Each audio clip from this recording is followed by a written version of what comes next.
1460 WVOX. Stay tuned now for Westchester Eye on the Radio with Peter Moses, John Sharan, and Ardina Seward on 1460 WVOX. Welcome to Westchester Eye on the Radio, your weekly conversation of issues relating to Westchester and the surrounding area. We're actually only two people this week. It is myself, John Sharan, along with Ardina Seward, and the third member of the Three Amigos is unable to join us, but I'm sure he'll be back next week. And Ardina, you've arranged an interesting guest for us to talk to this week. Why don't you tell our audience a little bit about him, and we can do early introductions before we have our break. Dr. Bernard Gold, who is a PhD and a psychologist, and Dr. Gold is an expert on anger management. So he has some fairly unique concepts about anger, and I would say let's get to him right away. Dr. Gold, thank you so much for agreeing to be a guest on the show. Thank you for having me. Just a slight correction. It's Dr. Golden. Dr. Golden. A little Sorry. E-N. I'm known for massacring names. But you're still gold because you're on the air with us today. So it's Dr. Bernard Golden. And we have to give special credit to anybody who has the same last name as the hometown of Coors Beer. Or Golden Books. There you Golden go. Books. So now, first of all, let's start out with the title of your book, which is Overcoming Destructive Anger, Strategies That Work. Okay, now you are saying destructive anger. Is there an instance where anger is actually constructive as opposed to destructive? Yes, anger is an emotion, and what we do with it makes it either destructive or constructive. If we use anger as a signal that we feel some kind of threat, it moves us to help correct that threat or to help create safety.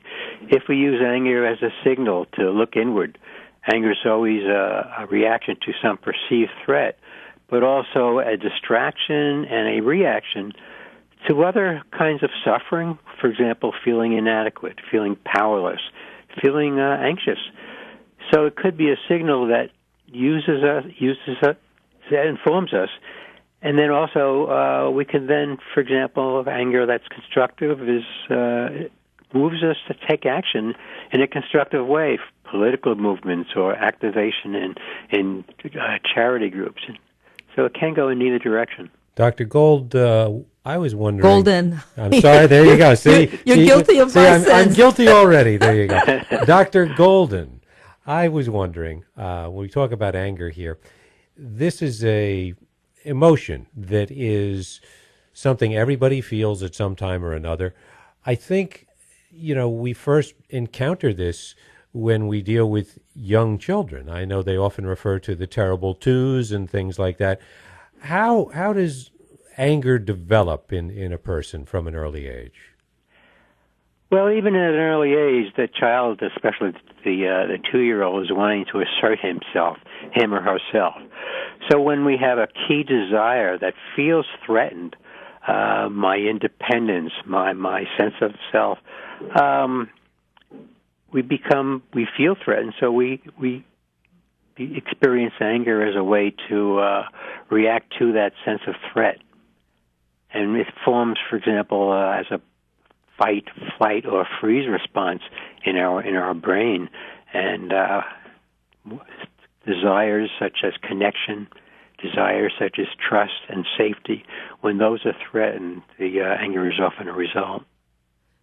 Now, in researching the show, I found some fascinating information about anger addiction that says that a person or people can actually be addicted to anger, and the biology of the addiction is that it releases dopamine, and when people are addicted to anger, it actually makes them feel happy because of the dopamine.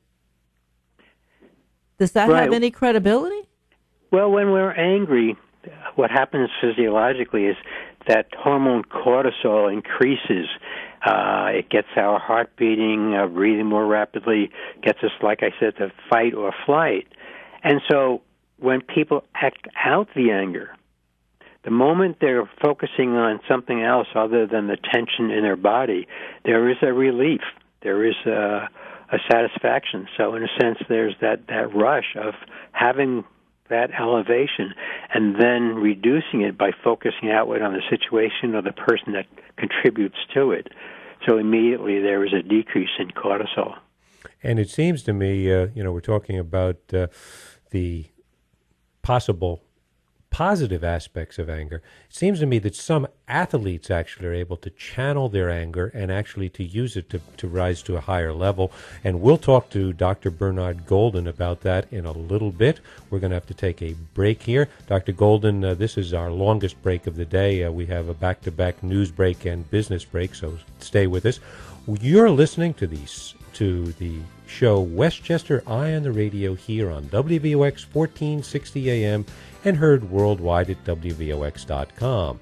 I'm John Charan, along today with only Ardina Seward, and our special guest today is Dr. Bernard Golden, a psychologist and anger management expert, author of the book Overcoming Destructive Anger, Strategies That Work. We'll have more discussions about anger, how to deal with it, and what it means to our society right after a brief break, so stay with us.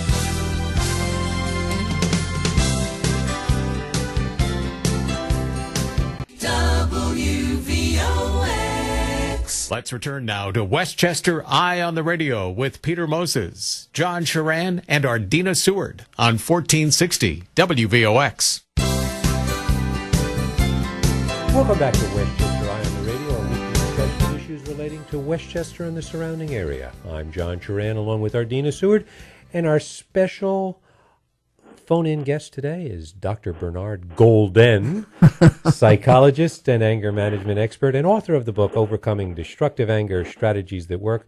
And Dr. Golden, we were talking, or I just broached on the subject before the break, that anger can actually be turned to an advantage. And what makes me think that is having seen so many athletes at work and people in sports competition.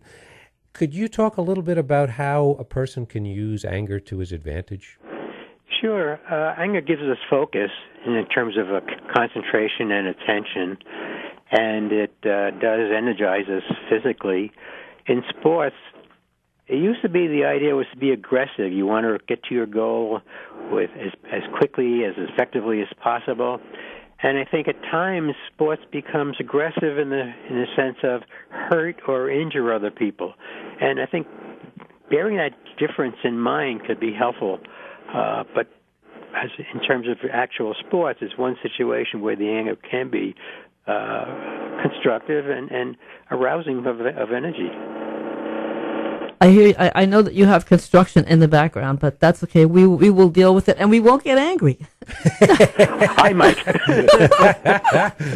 Now, I want to ask about the link, if there is a link between depression and anger, because again, going back to the cursory research that I did on the show, they were some were saying that part of the thrill of anger, if you will, is that it energizes you. And for someone who's depressed, it brings them out of their depression because it charges them.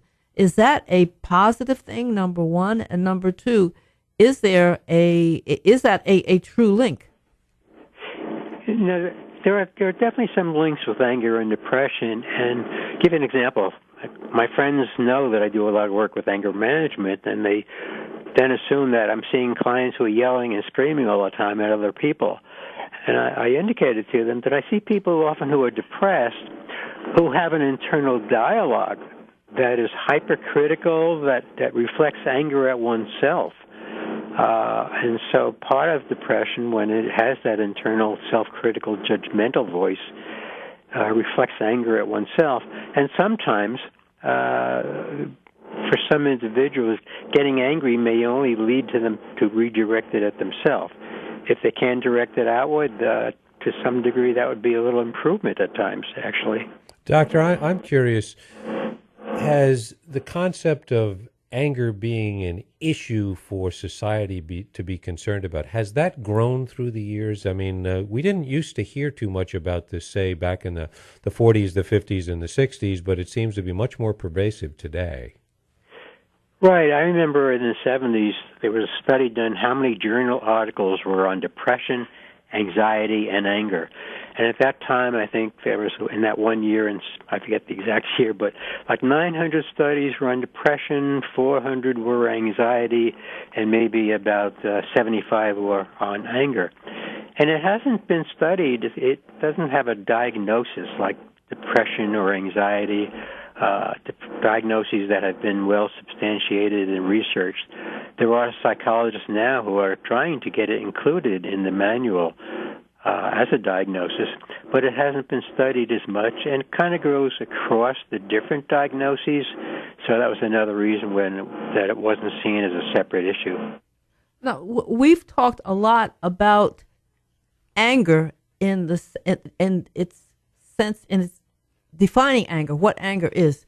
But how do you manage anger? I had a conversation with a friend over the weekend who described his anger as starting in his feet, going up through his legs, charging his body, and turning into a sense of rage to the point where he's smart enough to step away from the situation, but he goes out and he has to have a cigarette. How do you, and he doesn't understand where it comes from or how to control it. You know, it's funny, Ardina, you bring that up, because I always think of that description that you've just given, to me, symbolized from the great Bugs Bunny cartoons and the character, the Tasmanian Devil. And the smoke comes out. It's just, one of these things. He works himself into a frenzy, and boom, it just comes out. Which illustrates what it is, because it's when people talk about, oh, so and so is angry and they're a ticking time bomb. Mm-hmm. That's exactly what it is, except it manifests either in violence or ruptured blood vessels, whatever. So talk to us about that, Dr. Golden. Sure. Anger is a physiological reaction, and it creates tension in our body. And all of healthy anger management involves learning a variety of strategies to help pause and reflect and respond to that tension rather than reacting to it.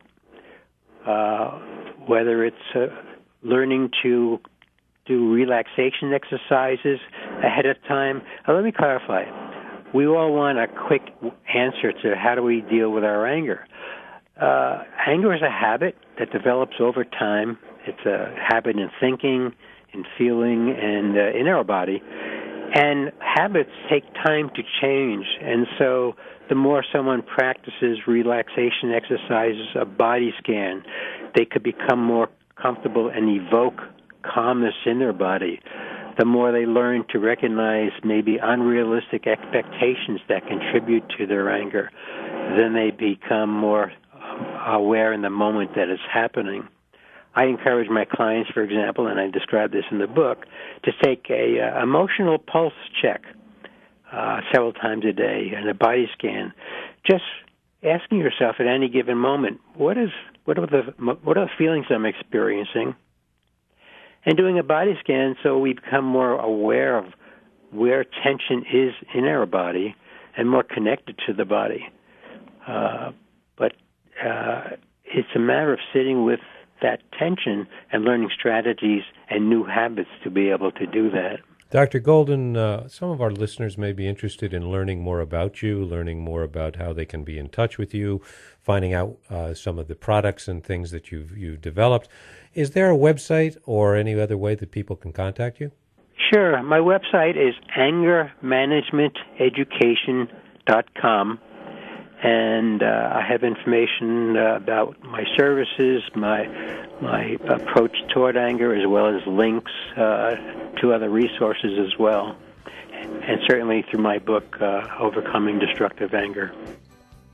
And if people want to call in if they have a question for Dr. Golden, you can call in at 914-636-0110. You are listening to Westchester Eye on the radio. We are talking about anger management. Don't get angry, because We're going to a commercial break, and we're listening to Dr. Bernard Golden, a psychologist who's an expert on anger management and has written a book. So stay with us, folks, and we're going to talk more on the other side of the break. 914-636-0110. See you in a few.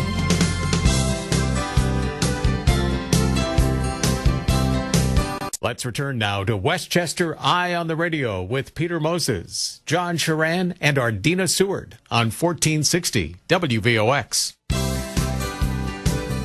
Welcome back to the final half hour of Westchester Eye on the Radio, our weekly discussion of issues relating to Westchester and the surrounding area. I'm John Sharan, along with Ardina Seward, and our special guest phoning in today from Chicago is Dr. Bernard Golden, psychologist, anger management expert, and author of the book Overcoming Destructive Anger, Strategies That Work. And Dr. Golden, I held off asking this question for the second half of our program because I think it's an important topic, and this is one of our longest segments. I'm going to ask you, we've all been touched and seen how terrible the shooting was by Nicholas Cruz down in Florida. Clearly, there were a lot of signs there that people didn't act on. It seems to me that ever since the original Columbine shooting years ago, that we've had a manifestation of anger and violence using weapons as a much more prevalent way of dealing with anger. Is that the case from your study? And if it is, what's the right way to deal with it?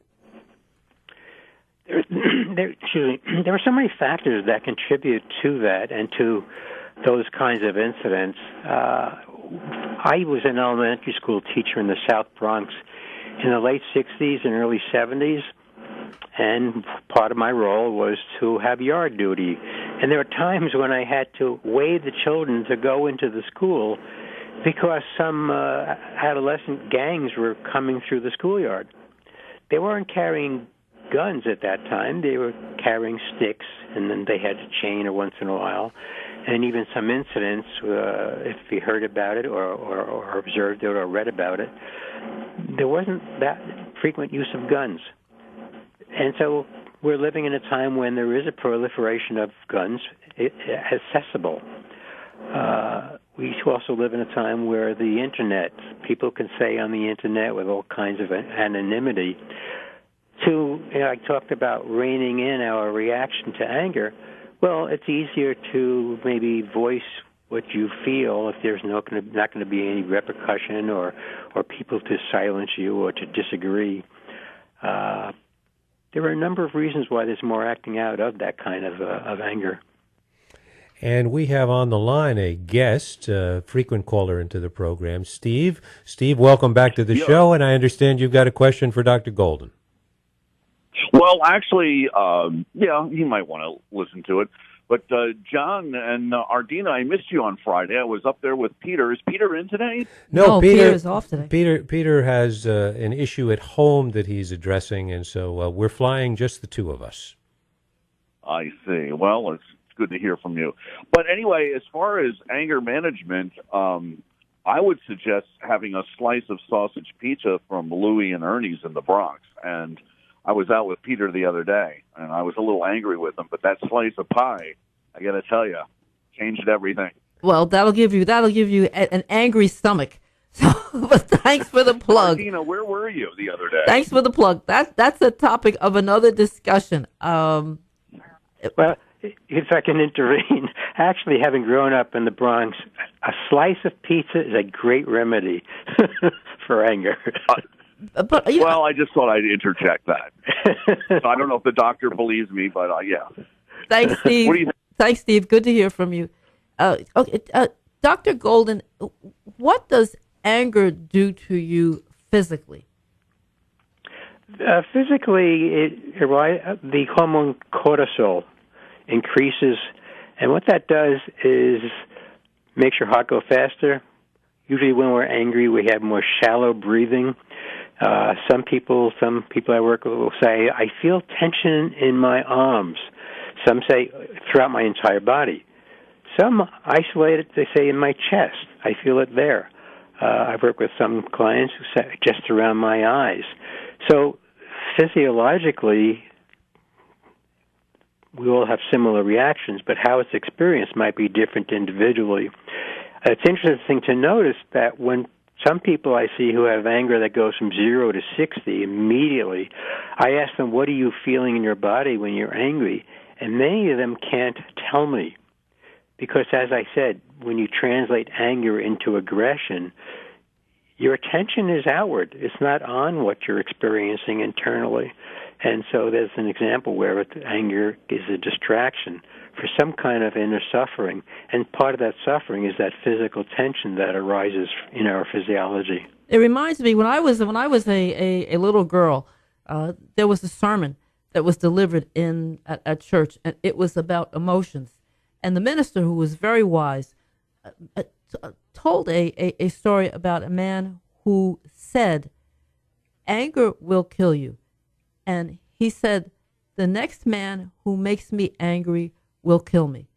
So basically, he prophesied his own death. And sure enough, the next man that made him angry, he didn't heed his own message, and the guy killed over from a heart attack.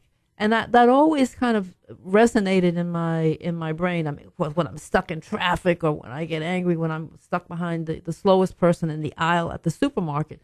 But anger does have physical consequences. So if there was any message, I guess, to people to learn to manage their anger, it's about the physical consequences, the heart palpitations, the rise in cortisol, the stress level.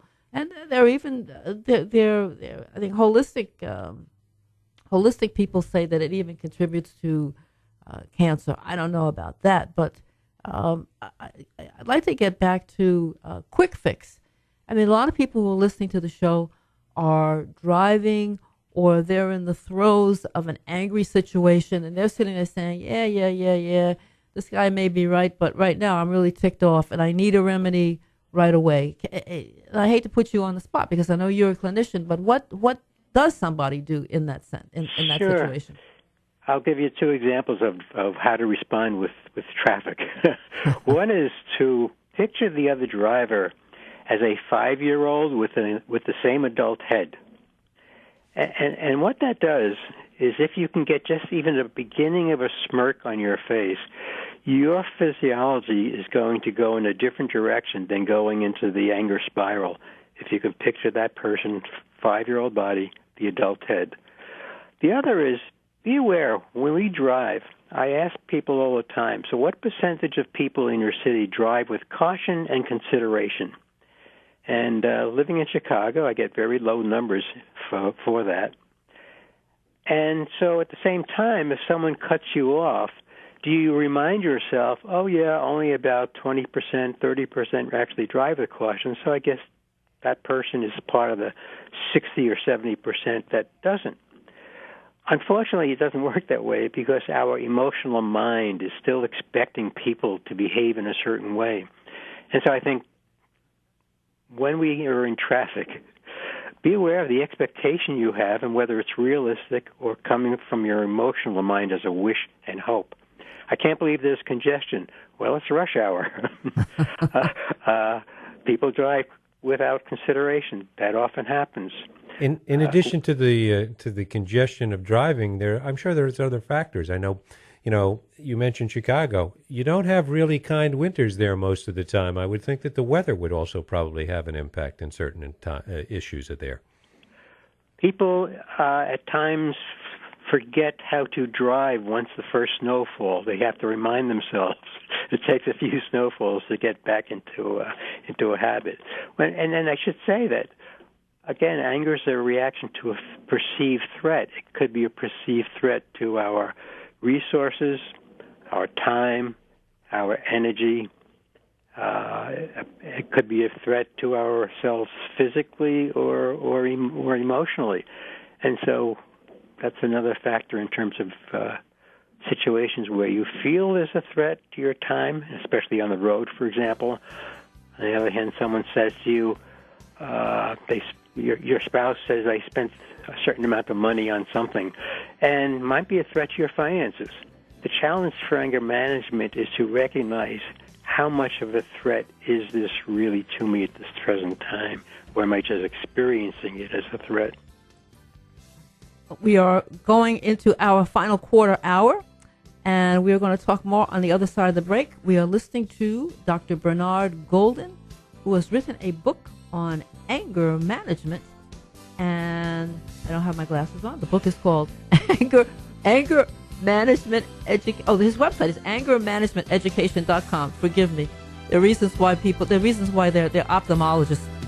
So stay with us, folks. Come back. We are winding down. You're listening to Westchester Eye on the Radio.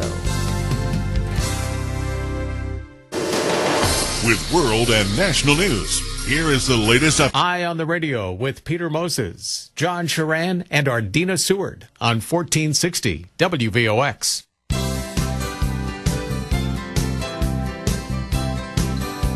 Welcome back. You are listening to Westchester Eye on the Radio. Our guest today is Dr. Bernard Golden, who is a psychologist.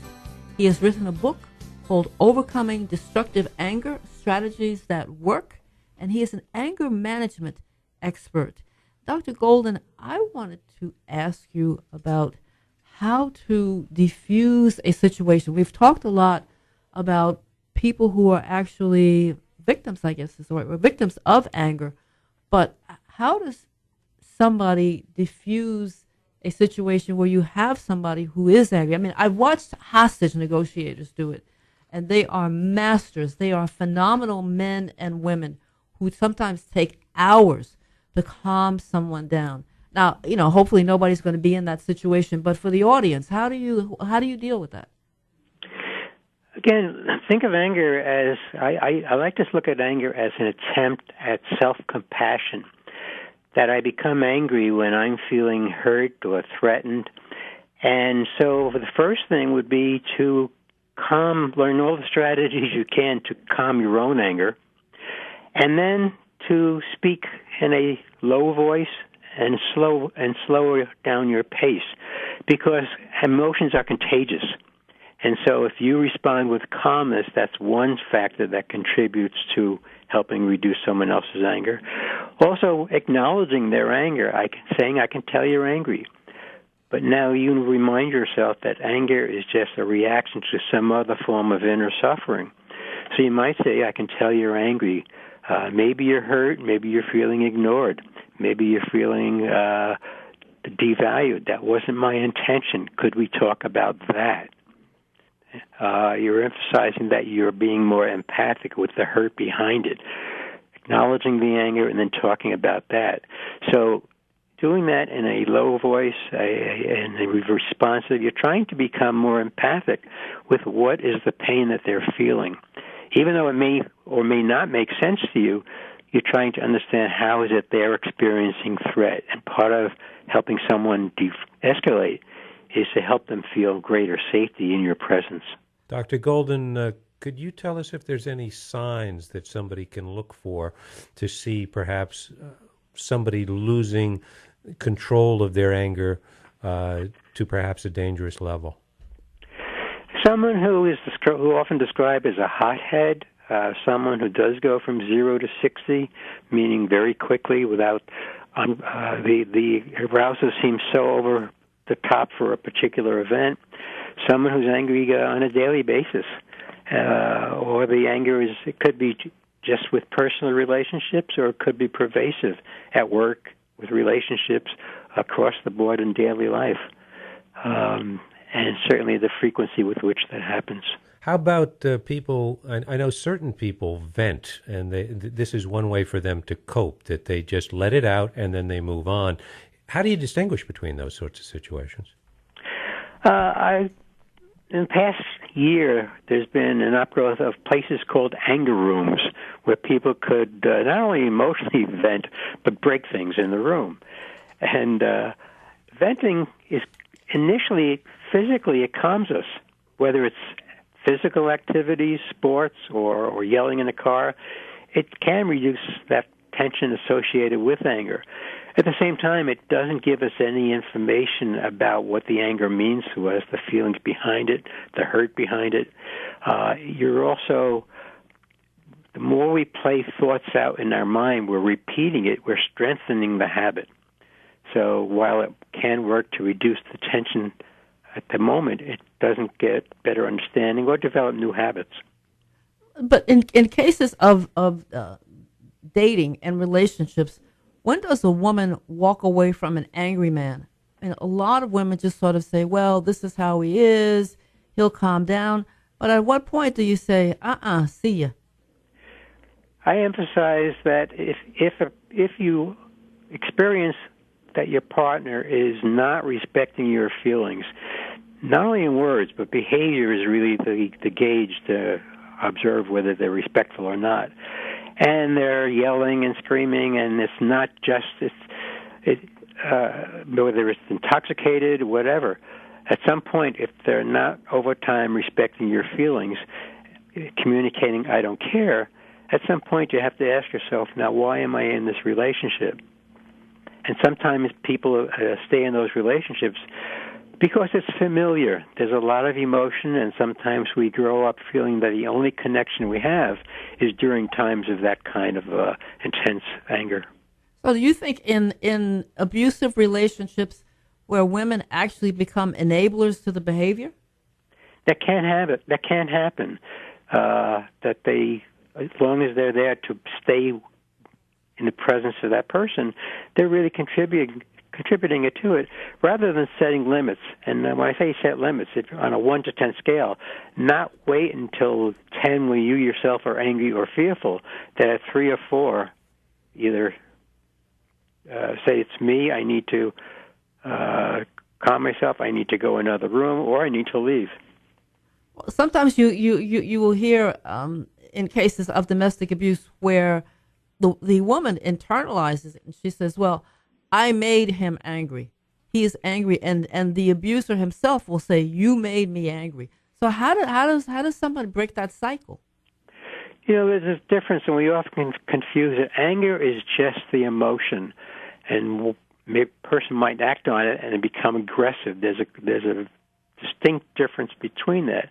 And when someone says, you made me angry, no, if you became angry, that's still something that you're individually responsible for doing. And I think if someone takes that responsibility on, which traditionally is more for women in terms of feeling responsible for the relationship, you're doing a disservice to yourself because no one could make a person behave the way they are, responding to their own emotions. You may contribute to their emotion, but you're not responsible for how they handle it. And I think that also happens in parent-child relationships. I mean, you have a 5-year-old who you're trying to get ready for school, and he's sitting there, and he won't put his coat on because he doesn't want to wear his coat, and you're late, and you have to get this kid out of the house. How do you handle a situation like that without really getting upset? When I talk about anger, I'm not talking about getting rid of it completely. The issue is being able to manage it. And so it's understandable that as a parent, your time is feeling threatened, the anxiety about being late. Also, if you feel threatened by your child saying no to you. So clearly, a series of awards, especially rewards for good behavior, is one way to strengthen that. The other is at a time not when you're in a rush, to understand what are you really dealing with. Is a child being rebellious? Is a child feeling like the coat is something that is embarrassing to wear? So at some peaceful moment, better understanding what's behind that negativity. Dr. Golden, I'm curious, if parents are able to help children understand and control their anger at a young age, will that help them in the long run to be able to deal with society and the other issues that may upset them? That's something I have valued my entire professional life, is teaching children to better recognize their feelings and to accept them, to be able to label them. Children need to label their feelings. And very often it's children who become adolescents who haven't had help or even encouragement to label feelings that then get expressed in anger. And so, yes, from early on, if children can be more able to differentiate, to tease out if I'm feeling hurt. How am I feeling hurt? Am I feeling anxious? Am I feeling ignored? So that's extremely important that children learn how to manage and identify their emotions as a way of helping to prevent destructive anger. Well said. We are winding down to our final 2 minutes on the air. Let's get your website again. Sure. AngerManagementEducation.com. And your book? Overcoming Destructive Anger, Strategies That Work. And is that available at Amazon and other fine booksellers nationwide? Yes, it is. Excellent. Well, Dr. Bernard Golden, we thank you very much for joining us today. Any final parting words that we might not have touched on that you think are important? Yes. Key to understanding and managing anger is being mindful to our thoughts, feelings, without being overwhelmed by them.